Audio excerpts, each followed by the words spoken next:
A good Thursday to you. I'm Dennis Ward. Welcome to APTN National News.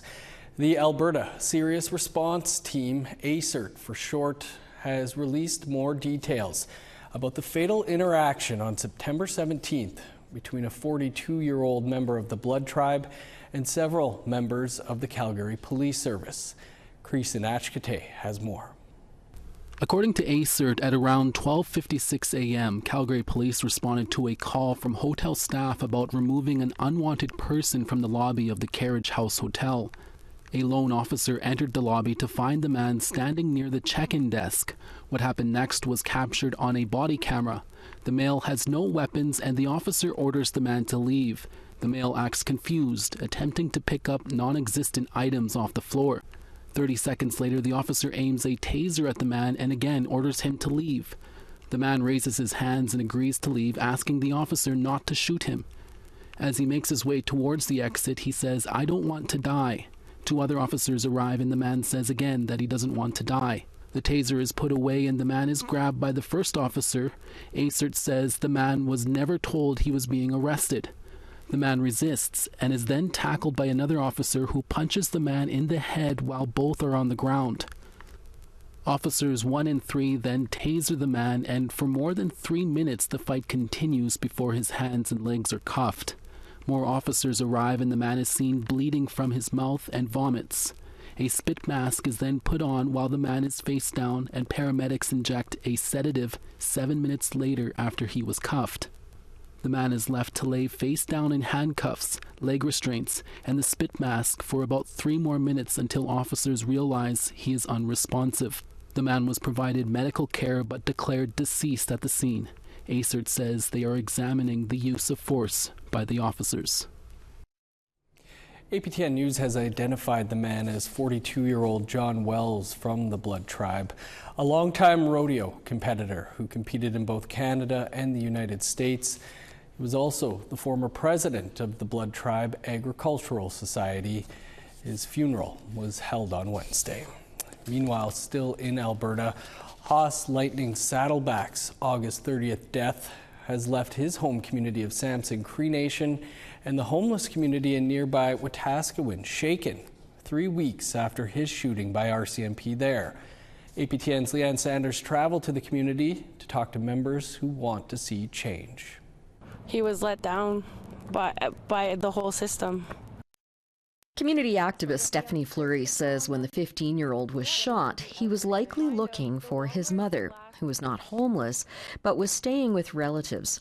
His mother spent time in a field where the unhoused gathered as a community. The field is near where Haas was shot. Because he was in crisis and he was looking for his mom. I don't think he was out to hurt anyone. He was scared. That's why he called the police for help. And how does a call for help turn into you getting killed by the police that you called for help? It doesn't make sense. Fleury said police had other options, such as calling a crisis worker, something echoed by another local activist. I wish they would have called mobile health from Muskogees to come and stop this interaction. I wish there was people that are out there to help with crisis that people are having. There's nothing. The fear left in the wake of the shooting hasn't left this man, who was unhoused until this past spring, but now has custody of his young teenage son. He asked for his identity to be hidden, he says, out of fear of the police. We will call him Mike. It was a 15-year-old boy, and I was worried because I got picked up tonight, and I thought it was my son, and I couldn't sleep at all. What do you tell him to try to keep him safe? Stay home and play those games. I'll pay for everything else, just play those games. Don't even come out in these streets, because these streets ain't, around here it's messed up.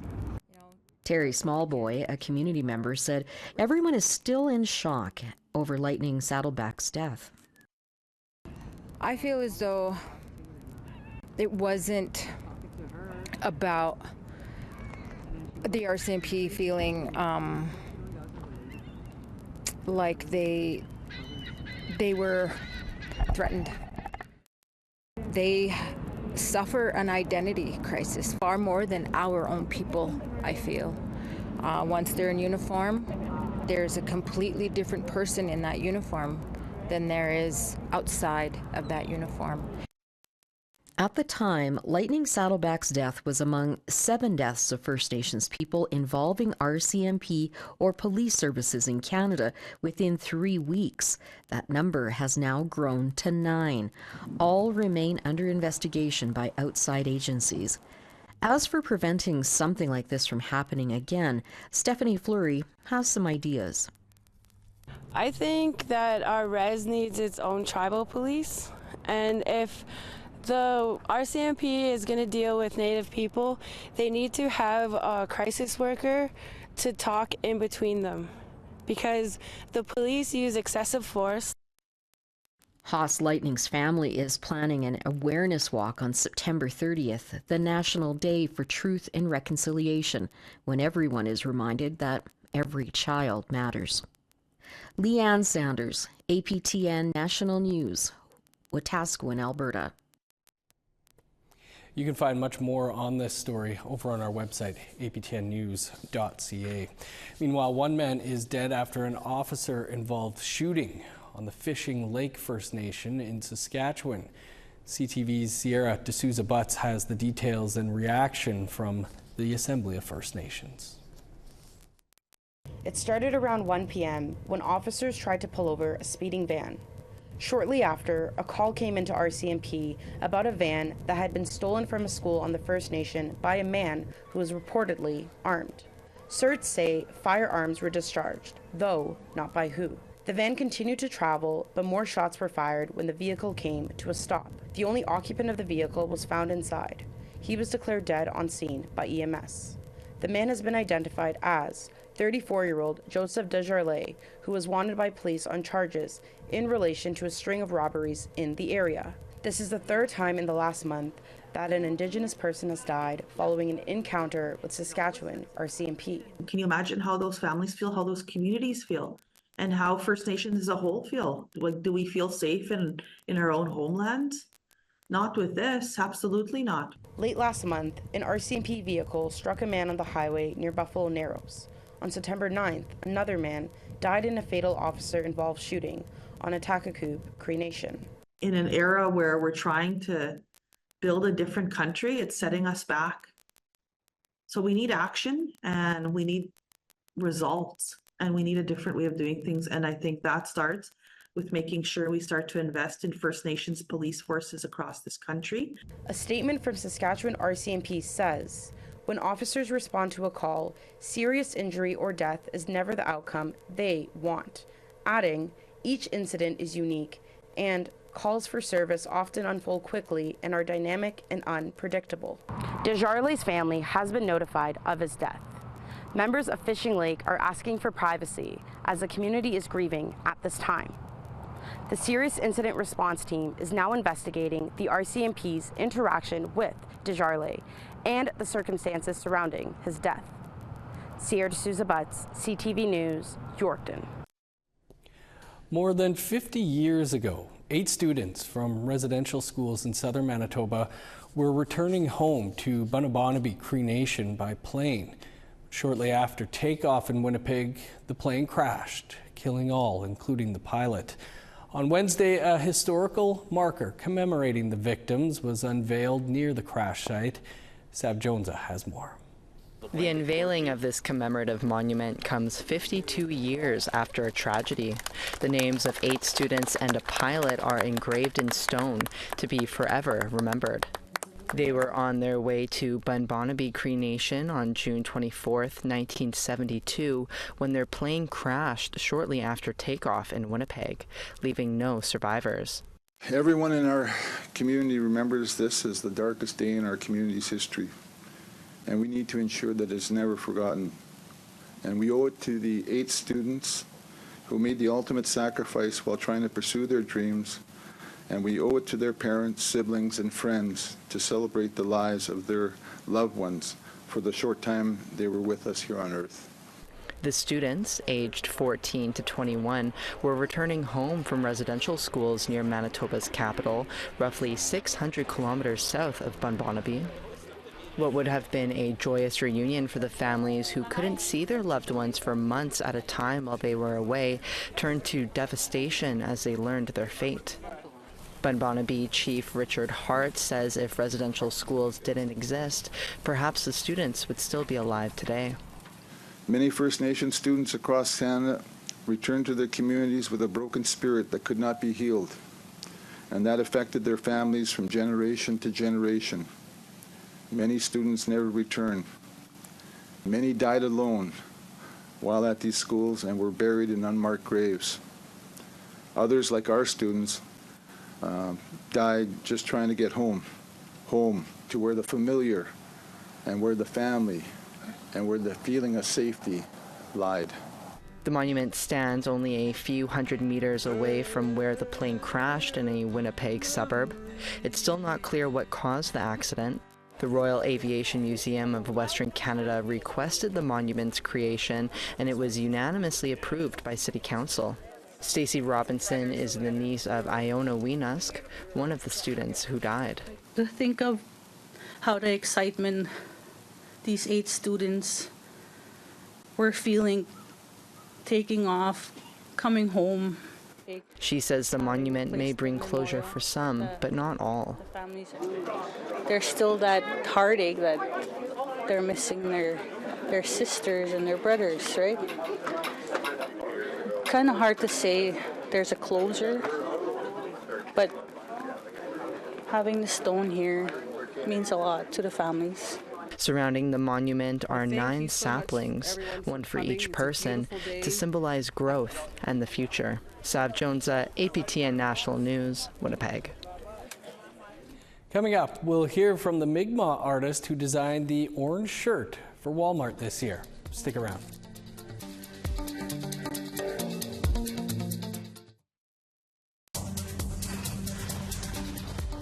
Welcome back.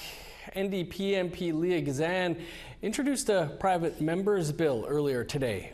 It's aimed at combating residential school denialism and stopping the harm it causes to survivors, their families, and communities. Gazan accused some of her fellow parliamentarians of residential school denialism during her speech in the House of Commons. The Winnipeg Centre MP says that the government is serious about reconciliation, then they need to protect survivors and their families from hate.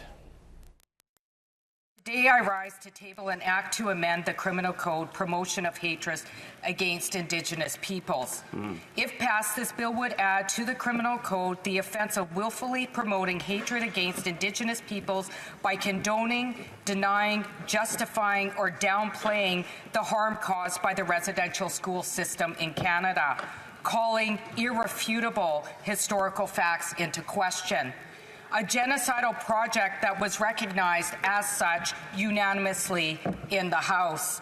Survivors and their families deserve to heal from this intergenerational tragedy and be free from violent hate, and we cannot allow their safety and well-being to be put further at risk. All parliamentarians must stand firm against all forms of damaging hate speech, including the denial of the tragedy of the residential schools in Canada. And at a time of increasing residential school denialism, including from some parliamentarians, survivors, their families, and communities need protection and a platform to share our history. In honor of Orange Shirt Day, I extend this gift to you on behalf of me and all of my colleagues. May you find justice and healing in the protection of your stories. Thank you very much. Walmart stores across Canada are selling Every Child Matters t-shirts again this year. And this year's design is by Mi'kmaq artist Natasha Root. Angel Moore has more. The design on these shirts is the creation of Natasha Root of the Listugush Mi'kmaq Nation in Quebec. The Every Child Matters t-shirts are being sold in Walmart stores across Canada. Root couldn't be happier. Very, very honored. I'm very, very happy and very, very proud. Root won the NDTR Design Contest held by Indigenous Proud, an Indigenous-owned company that collaborates with Walmart Canada. Root says the wolf design is a symbol of empowerment. the wolf is one of the 7 sacred teaching animals in our Mi'kmaq culture. So it serves as a timeline, a reminder that, regardless of the era, our children will always matter, and so our strength is going to always be there. Jesse Keane is a manager at the Halifax Walmart location. He says the shirts are popular with customers. The response with customers is overwhelming. We sell out of the orange shirts every single year in Walmart Canada. This is actually our second time selling out since we've got the shirts in a couple weeks ago. As well, every September 30th, Walmart associates wear the orange shirts to support National Day for Truth and Reconciliation. Keane recalls the first year staff wore them and the reaction from 2 Indigenous co-workers. Everybody just like a sea of orange that day, everybody wearing their orange shirts supporting. And those 2 associates, they spoke at our meeting and they felt supported in that moment. And it changed me as a leader, it changed the way that I led people. And everybody just has to be included. And that's what I took from that. Each year, a different design for the orange shirt is chosen. Marlise Wilson is the Senior Director of Merchandising. Featuring Indigenous artists to tell their story of what that day means to them and the symbolism behind it. For me, getting to learn about the different art styles from all of the different nations has been amazing. This is the 4th year Walmart Canada has been selling Every Child Matters shirts. It broadens like the knowledge more of what Orange Shirt Day is for people who are not Indigenous, and it's reconciling like who we are as people, and it's connecting us. So it's a great opportunity, and I'm proud of it. I'm very proud. Walmart Canada will donate 100% of the profits to the Orange Shirt Society and Indian Residential School Survivor Society. Angel Moore, APTN National News, Jabuktuk, also known as Halifax. Ahead of the National Day for Truth and Reconciliation, a new play called Owl Calling is bringing a story about healing from residential school trauma to the stage. It's produced by the Brandon-based Root Sky Theatre Company and premieres at the Rachel Brown Theatre in Winnipeg this week. Set in the summer of 2011, the play follows 2 best friends, Eddie and Jim, who embark on their healing journey as residential school survivors. The story highlights the flaws of the federal government's independent assessment process, which the playwrights say has provided cash compensation but few resources to survivors. The production is directed by Charlene Van Buchenhout and features an all-star cast including Tracy Niepenak and Jeremy Pearl. Métis playwright and producer Daryl Racine discusses what the hopes audiences learn from the play. Understanding this idea of reconciliation. To this point, the reconciliation that has taken place has, for the most part, been it's been Indigenous people that have been forwarding that effort. And I think that for this work, what we're trying to say is that that the non-Indigenous community needs to have a greater effort in regards to reconciliation, and that they need to understand what it actually takes to participate in that reconciliation. Time for one last break, and then we'll take you to one of the largest art shows in Australia. Stick around.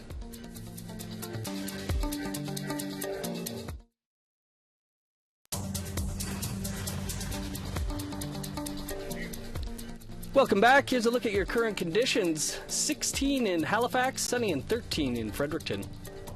14 in Kuujjuaq, 12 in Nain. Showers and 16 in Montreal, 12 with rain in Val-d'Or. 13 in Sault Ste. Marie and North Bay. In Northern Ontario, 14 in Thunder Bay, it's sunny, and 15 in Sioux Lookout. 17 and sunny in God's Lake, 20 in Norway House at this hour. 18 under sunny skies here in Winnipeg, 23 and sunny in Dauphin. 15 and cloud in Regina, cloudy and 18 in Saskatoon. 8 in Meadow Lake, 17 and sunny for La Ronge. Over in northern Alberta this hour, showers and 14 in High Level, Peace River, and Grand Prairie. 16 in Edmonton, the sun is out, and 20 in Lethbridge. Showers and 15 in Vancouver, 17 with rain in Kamloops. 10 and showers in Prince George and Smithers. +3 in Old Crow, sun's out, and 9 in Whitehorse. 10 with rain in Yellowknife, 6 and showers in Norman Wells. 5 with rain in Sax Harbor and Paulatuck. Showers and 11 for Whale Cove and Arviette. +3 in Resolute, it's 5 in Igloolik. The Sydney Contemporary Art Fair is one of Australia's biggest, with millions of dollars worth of works up for sale, from modern sculptures to the ancient tools of First Nations Australians. It features exhibits from around the globe. This report is from our friends at National Indigenous Television in Australia. It's called Sydney Contemporary 2024. The famous Carriage Works precinct bursting with hundreds of creations. So this year marks the 8th edition of Sydney Contemporary. We are thrilled to present 87 galleries and over 400 artists. Emerging ceramic artist Alfred Lowe won the event's coveted $10,000 MA Art Prize. The proud Arundel man's colourful works caught the judge's eye, ahead of 28 other finalists. Being recognised by Sydney Contemporary in this way and by the judging panel, I don't know, it's so exciting. I'm so happy and proud and just overwhelmed a little bit, I think, by how it's all going. This spectacular piece features the tools and weapons of the Arungal people of Central Australia. It's part of a broader exhibit by the APY Art Centre Collective, which represents 6 art centres in South Australia. It doesn't feel like work, you're just painting your story and you're talking about your family, you know? So when people want to buy it, it's like, wow, they like that. I'm just painting who I am, keeping my identity strong, you know? The exhibition has a huge array of works. Some are valued at a few $100s, while this extraordinary piece by one of Australia's greatest artists, a Majida painter, the late Emily Kwade, is worth $3.3 million. While other public art events struggle, this fair is holding firm. Last year attracting 25,000 visitors and racking up $21 million in sales. Marcella Sinalanga, NITV News. $3.3 million, eh? Holy, some nice works there, though. That's all the time we have for your first look at this Thursday's news. Creason will be back at 6 p.m. Eastern Time with your APTN National News. Meantime, you can also visit our website for the very latest at aptnnews.ca. I'm Dennis Ward, Marcy McGuitch. Thanks for being with us. Have a great afternoon.